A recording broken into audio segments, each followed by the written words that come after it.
Dans cet épisode, on se retrouve sur Compostelle à vélo avec mon ami Lancelot. Les premières images de Lancelot, mais pas les dernières. On est parti le 17 octobre de Bordeaux. Dans un premier temps, nous avons rejoint Lacanau. Là-bas, on a retrouvé la Vélodyssée, une route simplement parfaite pour les vélos, qui fait voir de magnifiques paysages sur la côte ouest française.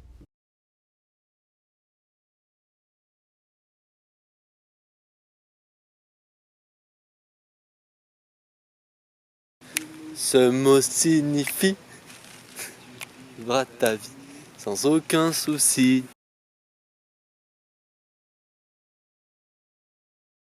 Sur la route, on a rencontré Pilar, une cyclo-voyageuse partie faire le tour de l'Espagne en vélo. En voyage, on est rarement seul, et on crée rapidement des liens avec les gens qu'on rencontre.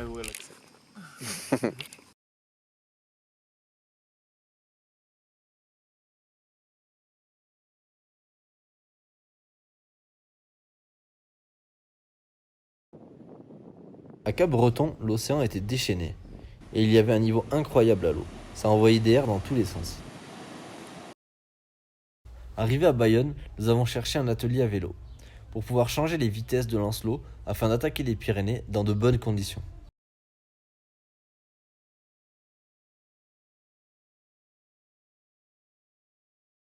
Le soir, on mangeait énormément. C'était environ 250 grammes de pâtes par personne, avec des légumes et des œufs.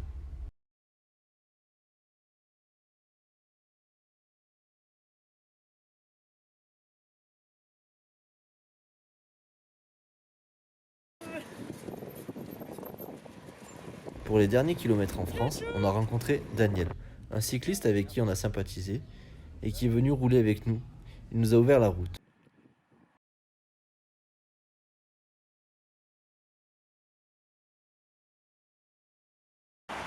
À la frontière espagnole, on est passé par des zones industrielles franchement pas très belles.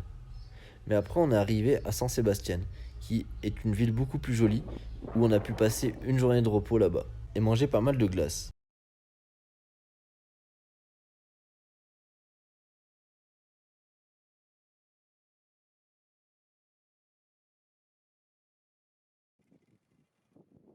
Le problème dans les Pyrénées, c'est que ça monte et ça descend énormément.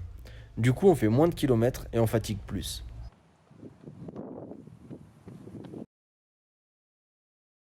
Un soir, après une journée particulièrement intense, nous sommes arrivés un peu par hasard dans une auberge.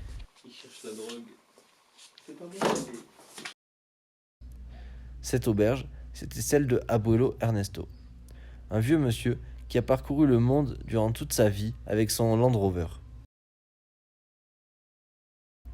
L'auberge est également un musée de ses aventures.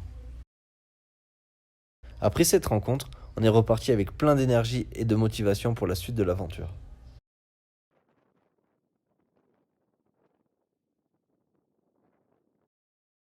Un soir, en cherchant un endroit où dormir, on a fait 20 minutes de descente pour arriver dans le magnifique village de Cudillero, qui est au fond d'une cuve.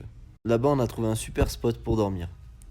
Mais le problème, c'est que la seule route pour sortir était une montée à 21%.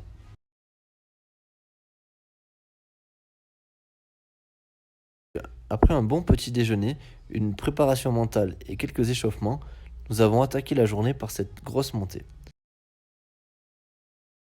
Nous sommes allés dormir de plus en plus dans des auberges de pèlerins. L'ambiance y était incroyable. Entre les pèlerins, on se souhaite un bon camino, on échange quelques mots et on reprend notre route.